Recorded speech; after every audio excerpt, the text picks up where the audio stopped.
Oh my goodness me, what a fantastic time of year this is. We're now into the early part of April. We've got blue sky today. It's lovely and warm. The birds are singing. I can hear the kids playing football in the distance. Everybody's coming outside again, and isn't it great just to kind of feel the warmth of the sun on your face again?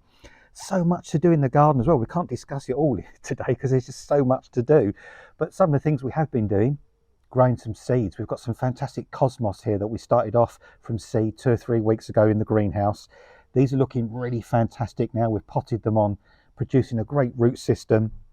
And soon we can think about planting these out into the main flowering area in the garden, which will be fantastic. It's always such a pleasure when you grow seeds yourself. You've created or grown that plant right from the seed right through to the time it actually flowers.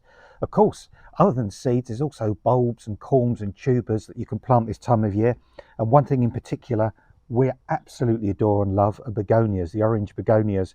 We've got some lovely begonia tubers here that we're going to start off. We're going to start these off in pots, give them a little bit of extra warmth to give them that little bit of oomph to start with and give them a really, really good head start.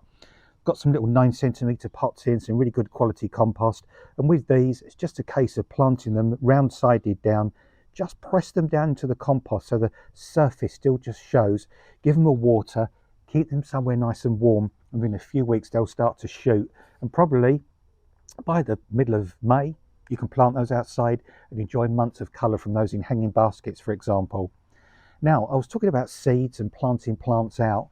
You might have a large area of soil, like an allotment or a kitchen garden, and after all the winter rain and wind and everything, the soil's become very compact. It's become very crusted as the sun's dried it out, and you just need to break up that surface so you can get plants to grow in there and you sow your seeds and so on.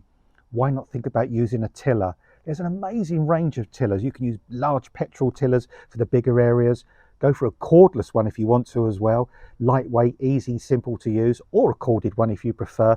But what they'll do, they'll break up the surface of the soil. They'll make it nice and friable and just make it so easy for you to plant and sow those seeds. So much to do this spring. While the weather's gorgeous, get out and enjoy it and get those jobs done.